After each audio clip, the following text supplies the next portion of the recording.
बिस्मिल्लाहिर्रहमानिर्रहीम अस्सलाम वालेकुम। Welcome to my YouTube channel law students platform. आज हमारा टॉपिक है राइट्स एंड ड्यूटीज़। इसकी हम डेफिनेशंस पढ़ेंगे और थ्योरीज पढ़ेंगे लीगल राइट्स की, और जो जूरिस्ट के ओपिनियन है इसके रिगार्डिंग और उनके जो डिबेट्स हैं वो हम पढ़ेंगे। Rights and duties. Rights are the interest recognised and protected by rule of law, respect of which is duty and disregard of which is wrong. जो राइट्स हैं वो इंटरेस्ट हैं और इनको रिकॉग्नाइज ला करता है और प्रोटेक्ट भी ला करता है। अब इस राइट की रिस्पेक्ट करना दूसरों की ड्यूटी है और इस राइट को वायलेट करना ये रॉन्ग है। मिसाल के तौर पर मेरे पास मोबाइल है, मेरा इस पे राइट है। अब आपको चाहिए कि आप मेरे से ये मोबाइल ना छीनो, तो ये आपकी ड्यूटी है। राइट एग्जिस्ट करता है तो ऑटोमेटिकली आप पे ड्यूटी एग्जिस्ट करती है। आप पे ये ड्यूटी है कि आप मुझसे ये मोबाइल ना छीनो। अगर आप छीनते हो तो आपने ये रॉन्ग की। तो ये जो डेफिनेशन थी ये सेलमेंट ने बताई थी राइट, रॉन्ग और ड्यूटी के बारे में। राइट्स कैन बी मोरल और लीगल। जो है मोरल भी हो सकते हैं और लीगल भी हो सकते हैं। Legal rights are recognised and protected by rule of law, while moral rights are recognised and protected by natural या मोरल लॉ। जो लीगल राइट्स हैं वो रिकॉग्नाइज और प्रोटेक्ट होते हैं रूल ऑफ लॉ की तरफ से, जबकि जो मोरल राइट्स हैं वो रिकॉग्नाइज और प्रोटेक्ट मोरल लॉ की तरफ से होते हैं। यानी जो लीगल राइट्स हैं उसको जो मुल्क का रूल ऑफ लॉ है वो प्रोटेक्ट करता है, लेकिन जो मोरल राइट्स हैं उसको मोरल लॉ प्रोटेक्ट करता है। अब राइट एंड इंटरेस्ट में क्या डिफरेंस है, ये अक्सर लोगों को एक ही लगते हैं लेकिन ये एक ही नहीं है। Rights and interest are not identical. Interest are the things which are to man's advantage. Interest ऐसी चीज़ें हैं जो किसी भी इंसान के लिए एडवांटेज हैं, फ़ायदा हैं। He has an interest in freedom. अगर किसी भी बंदे को जो फ्रीडम है वो फ्रीडम उसके लिए एक एडवांटेज है, उसके लिए एक फ़ायदा है, तो वो फ्रीडम उसके लिए इंटरेस्ट है। इसी तरह अगर किसी भी बंदे की रेपुटेशन है तो वो रेपुटेशन उसके लिए एक इंटरेस्ट है, एक एडवांटेज है, वो एडवांटेज उसके लिए एक इंटरेस्ट है। यानी कोई भी चीज़ जिससे किसी भी इंसान को एडवांटेज हो, किसी भी इंसान को फायदा हो, तो वो उसके लिए इंटरेस्ट है। And his rights protect these interest. और जो उस चीज़ पे उसका राइट है वो उसके इंटरेस्ट को प्रोटेक्ट करता है। अब इसको भी मैं आपको एक एग्जाम्पल से समझाता हूँ। मिसाल के तौर पर मेरे पास एक कार है। अब कार एक एडवांटेज है मेरे लिए फायदा है, यानी कार एक इंटरेस्ट है मेरे लिए। अब इस इंटरेस्ट को प्रोटेक्ट कौन करेगा? इस इंटरेस्ट को प्रोटेक्ट करेगा राइट। यानी अगर ये मेरी कार है, मेरे को फायदा है, क्या ये मेरी वाकई है? इस कार पे मेरा राइट है, यानी मैंने इस कार के पैसे दे के ये खरीदी है, मेरे पास इसके सारे डॉक्यूमेंट्स हैं। अगर मेरा इस कार पे राइट है तो ये राइट मेरे इंटरेस्ट को प्रोटेक्ट करेगा। तो जो मेरे पास कार है वो इंटरेस्ट है और उस पे जो मेरा राइट है वो राइट मेरे इंटरेस्ट को प्रोटेक्ट करता है। तो ये दोनों में डिफरेंस है। इसी तरह जैसे इस वक्त आप मोबाइल चला रहे हो, ये मोबाइल आपके लिए इंटरेस्ट है, यानी आपको ये फायदा दे रहा है। आपके इस मोबाइल को प्रोटेक्ट कौन करता है? आपकी इस मोबाइल को प्रोटेक्ट आपका राइट करता है। क्या आपका राइट इस मोबाइल पे है? क्या आपने पैसे पे करके ये मोबाइल खरीदी है? आपका अगर इस पे राइट है तो आपका राइट आपके इंटरेस्ट को प्रोटेक्ट करेगा। Rights are concerned with interest and interest are protected by rule of right. Rights जो हैं कंसर्न करते हैं इंटरेस्ट के साथ और इंटरेस्ट रूल ऑफ राइट के जरिए प्रोटेक्ट होते हैं। वही बात जो मैं आपको बताई। Every attack upon interest is not wrong, either moral or legal. Nor respect for every interest is duty, either legal or moral. Because interest exists de facto and not also de jure. अब जैसे कि मेरा interest है इस car पे, अगर आप इस कार को चोरी करते हो तो ये एक रॉन्ग किया आपने। इस जुमले में ये कह रहा है कि सारे अटैक किसी भी इंटरेस्ट पे रॉन्ग नहीं हो सकते। यानी आपने मेरी कार को पत्थर मारा तो ये आपने रॉन्ग की, तो मैं आप पे केस कर सकता हूँ, या आपने मेरी कार चोरी की तो मैं आप पे केस कर सकता हूँ। मेरा इंटरेस्ट है और इस इंटरेस्ट पे मेरा राइट है। लेकिन अगर ये कार मैंने चोरी की है और आप मेरे इस कार को पत्थर मारते हो या हमला करते हो तो ये रॉन्ग नहीं होगी। ये मैं आप इन्फोर्स नहीं कर सकता कोर्ट में, क्योंकि ये मेरे पास इंटरेस्ट तो है लेकिन मेरा इस पे राइट नहीं है। इसमें यही कहता है कि every attack on interest is not wrong. वो जो इंटरेस्ट है वो डिफेक्टो भी एग्जिस्ट कर सकता है, डी ज्योर नहीं कर सकता। डिफेक्टो यानी on the face of record, देखने में तो लगता है कि ये आपकी है, लेकिन डी ज्योर यानी अकॉर्डिंग टू लॉ वो मेरी नहीं है। अब डिफेक्टो यानी आपने मुझको कार में देखा, आपने समझा ये कार इसकी है, लेकिन डी ज्यूर अकॉर्डिंग टू लॉ वो मेरी कार नहीं है, उसके कोई भी डॉक्यूमेंट्स मेरे पास नहीं है, कहीं खड़ी थी, मैंने उठा ली कार और चला के लेके आया। वो कार इंटरेस्ट तो है लेकिन उस पे मेरा राइट नहीं है। और अगर आप इस इंटरेस्ट को वायलेट करते हो तो ये रॉन्ग नहीं है। उस इंटरेस्ट की रिस्पेक्ट करना भी आपकी ड्यूटी नहीं है अगर वो डिफेक्ट तो एग्जिस्ट करता है। लेकिन अगर वो डी ज्यूर एग्जिस्ट करता है यानी वो मेरी कार है, अकॉर्डिंग टू लॉ भी मेरी कार है, और अगर आप उसको वायलेट करते हो, पत्थर मारते हो तो वो रॉन्ग है, उसकी रिस्पेक्ट करना आपकी ड्यूटी है। तो एग्जाम्पल में भी वही बात, रॉबरी मनी, अगर किसी भी बंदे ने डाका डाल के पैसे चोरी करके लाया, अब उसके पास जो पैसे हैं वो इंटरेस्ट तो है लेकिन उन पैसों पे उसका राइट नहीं है। अगर आप उससे वो पैसे छीनते हो तो वो आपको कोर्ट में इन्फोर्स नहीं करवा सकता क्योंकि उसने खुद रॉन्ग की है। जो इंटरेस्ट डिफेक्टो एग्जिस्ट करते हैं यानी कि देखने में लगते हैं कि ये इनके हैं,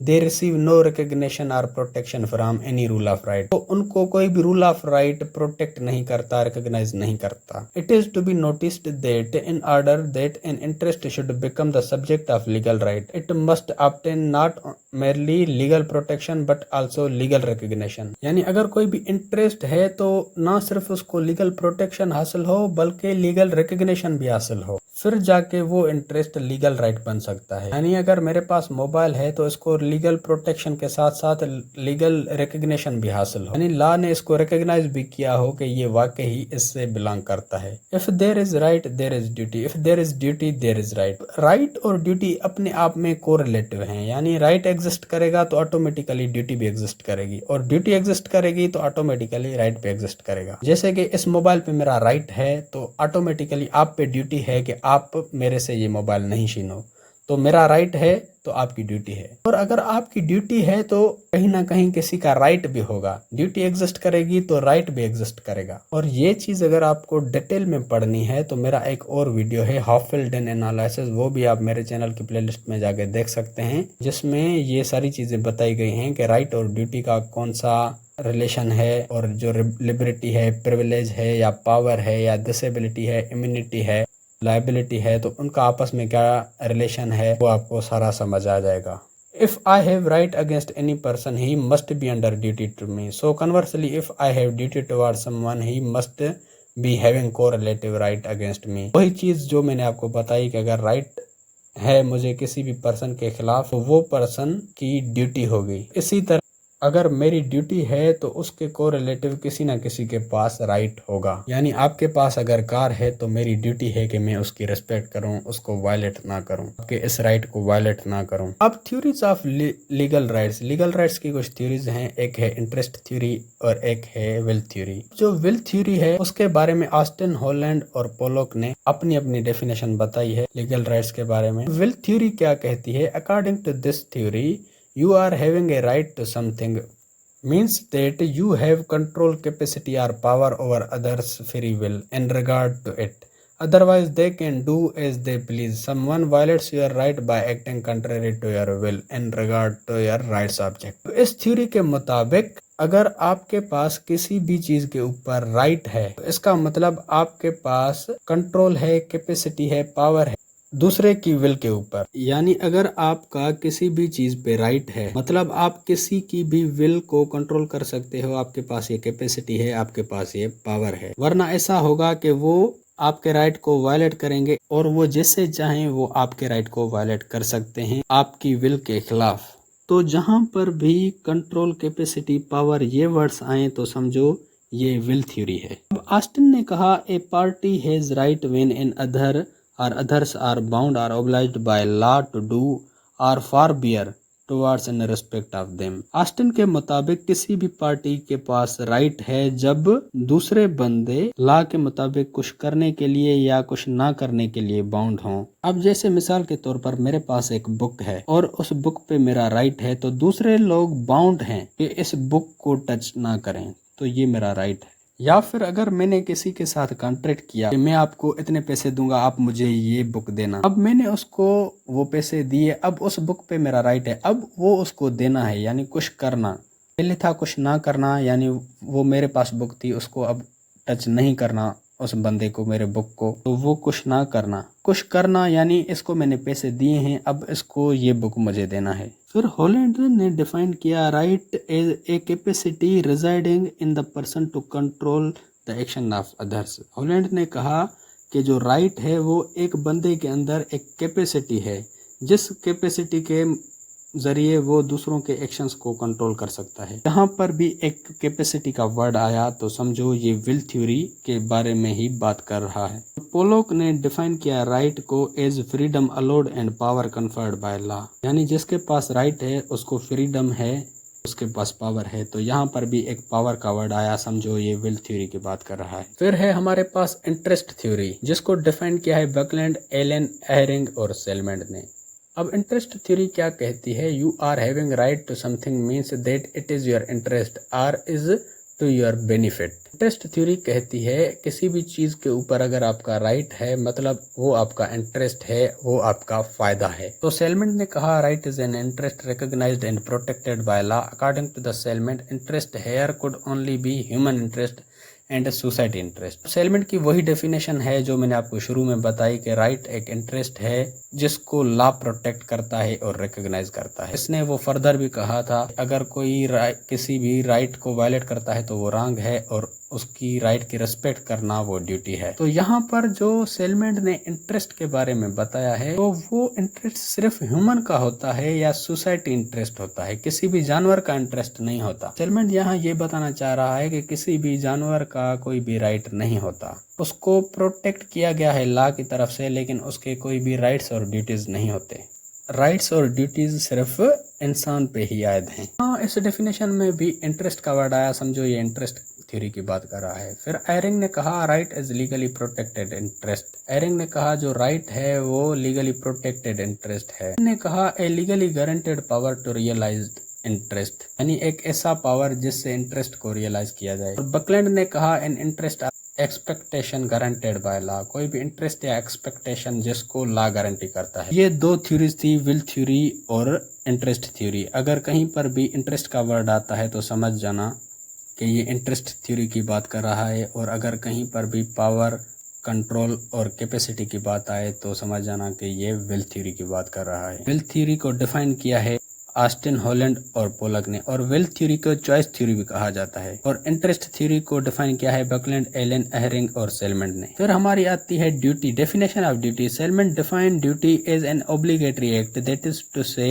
it is an act opposite of which would be wrong. Salmond ने ड्यूटी को ऐसे डिफाइन किया है कि ये एक ऑब्लिगेटरी एक्ट है, यानी ये एक जरूरी एक्ट है, ये एक ऐसा एक्ट है जिसकी अपोजिट रॉन्ग है। The commission of wrong is breach of duty. अगर कोई भी रॉन्ग कमिट करता है तो वो अपनी ड्यूटी को ब्रीच करता है। Performance of duty is avoidance of wrong, और अगर कोई भी ड्यूटी परफॉर्म करता है तो वो रॉन्ग को अवॉइड करता है। यानी अगर कोई भी रॉन्ग कमिट करता है समझो उसने अपनी ड्यूटी ब्रीच की, और अगर कोई भी अपनी ड्यूटी परफॉर्म करता है समझ लो उसने रॉन्ग को अवॉइड किया। Salmond says that there can be no right without corresponding duty and no duty without corresponding right. The same way there can not be husband without wife and vice versa. Salmond ने कहा कि कोई भी right exist नहीं कर सकता जब तक ड्यूटी एग्जिस्ट नहीं करती, और कोई भी ड्यूटी एग्जिस्ट नहीं कर सकती जब तक राइट एग्जिस्ट नहीं करता। ये बिल्कुल इसी तरह है कि अगर कोई भी हस्बैंड एग्जिस्ट नहीं करता तो कोई वाइफ का वर्ड होगा ही नहीं, और इसी तरह अगर कोई वाइफ एग्जिस्ट नहीं करेगी तो हस्बैंड नहीं होगा।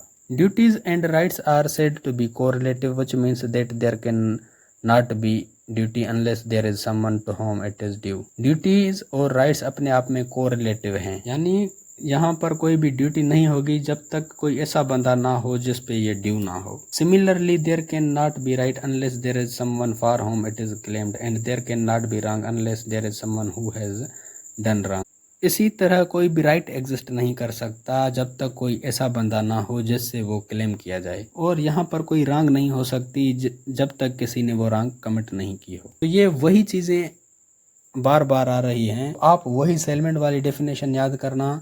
अगर आपको ये क्वेश्चन लॉन्ग क्वेश्चन में लिखना है तो ये चीजें आपको लिखनी पड़ेंगी ताकि आपकी मार्क्स अच्छी आएं। Austin disagreed this notion, he divides the duties into relative duty and absolute duty. ये जो सेलमेंट ने कहा था अगर राइट एग्जिस्ट करेगा तो ड्यूटी भी एग्जिस्ट करेगी, इस बात पे ऑस्टिन जो है वो डिसएग्री था। उसने ड्यूटीज को दो कैटेगरीज में डिवाइड किया, रिलेटिव ड्यूटी और absolute duty. Relative duty have corresponding right. Relative duties वो हैं जिसके कोरस्पॉन्डिंग राइट हो, यानी अगर मेरी ड्यूटी है कि मैं आपके राइट की रिस्पेक्ट करूं तो ऑटोमेटिकली आपके पास कोई राइट होगा, यानी आपके पास कार है उस पर आपका राइट है तो मेरी ये ड्यूटी है कि मैं उसकी रिस्पेक्ट करूं। ये रिलेटिव ड्यूटी है ऑस्टिन के मुताबिक, यानी ड्यूटी का कोरस्पॉन्डिंग राइट है। दूसरा उसने बताया absolute duty. Absolute duties don't have any corresponding right to it. तो एब्सोल्यूट ड्यूटीज हैं उनके कोई भी कोरस्पॉन्डिंग राइट्स नहीं होते, वो अकेले ही एग्जिस्ट करती हैं। जैसे self regarding duty not to commit suicide. अब हर बंदे की एक ड्यूटी होती है कि वो सुसाइड कमिट ना करे, उसके पास ये ड्यूटी है कि वो सुसाइड कमिट ना करे। अब यहाँ पर कोई भी राइट एग्जिस्ट नहीं करता, किसी का भी कोई भी राइट एग्जिस्ट नहीं करता। ड्यूटी नॉट हर्ट एनिमल्स या ड्यूटी नॉट टीज एनिमल्स, किसी भी जानवर को हर्ट ना करें, किसी भी जानवर को टीज ना करें। अब ये आपकी ड्यूटी है। अब वहां पर उस जानवर का राइट तो नहीं है। आगे हम पढ़ेंगे कि जानवरों के कोई भी राइट नहीं होते, लेकिन वो प्रोटेक्टेड हैं लॉ की तरफ से। लॉ उनको प्रोटेक्ट करता है इसलिए ताकि वो अल्टीमेटली वो इंसानों के लिए ही फायदेमंद होते हैं। तो ये था हमारा आज का टॉपिक। उम्मीद है कि आपका कॉन्सेप्ट क्लियर हो गया होगा। अगर आपको ज्यूरिस्प्रूडेंस के नोट्स चाहिए तो डिस्क्रिप्शन में दी गई लिंक पे क्लिक करके आप ज्यूरिस्प्रूडेंस के नोट्स डाउनलोड कर सकते हो। दोस्तों ये था हमारा आज का टॉपिक। उम्मीद है कि इस टॉपिक में आपका कॉन्सेप्ट क्लियर हो गया होगा। वीडियो कैसी लगी कमेंट में ज़रूर बताएं। अगर आपको लॉ के रिगार्डिंग किसी भी टॉपिक की वीडियो चाहिए तो वो टॉपिक लिख के साथ में LSP लिख के सर्च करेंगे तो आपको सबसे पहले मेरी वीडियोस मिल जाएंगी, जिससे आप अपना इजीली कॉन्सेप्ट क्लियर कर सकते हैं। या फिर अगर आप मेरे चैनल की प्लेलिस्ट में जाते हैं तो वहाँ पर आपको हर सब्जेक्ट की अलग से प्लेलिस्ट मिल जाएगी, जहाँ पर उस सब्जेक्ट के सारे वीडियोज़ मिल जाएंगे आपको।